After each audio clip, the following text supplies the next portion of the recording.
Ay, mga katatad, no? Mapagpalang araw sa atin lahat, no?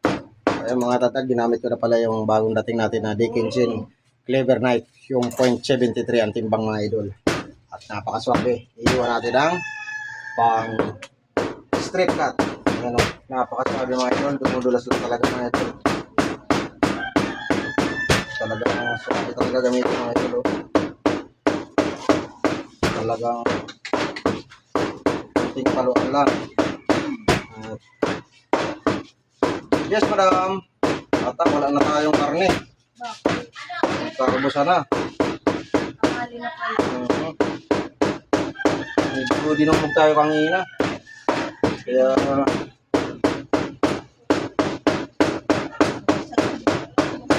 napakaswerte talaga nito gamitin, no?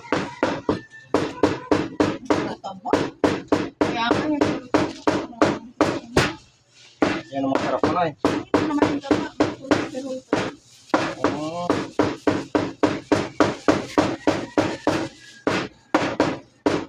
Ganda talaga pag ano, Dickinson Clever Knife, no? Kaya sa mga gusto magapin, no? PM nyo lang ito yung kanito tili, no? Napakaganda talaga. Saktong bigat. Panglaman.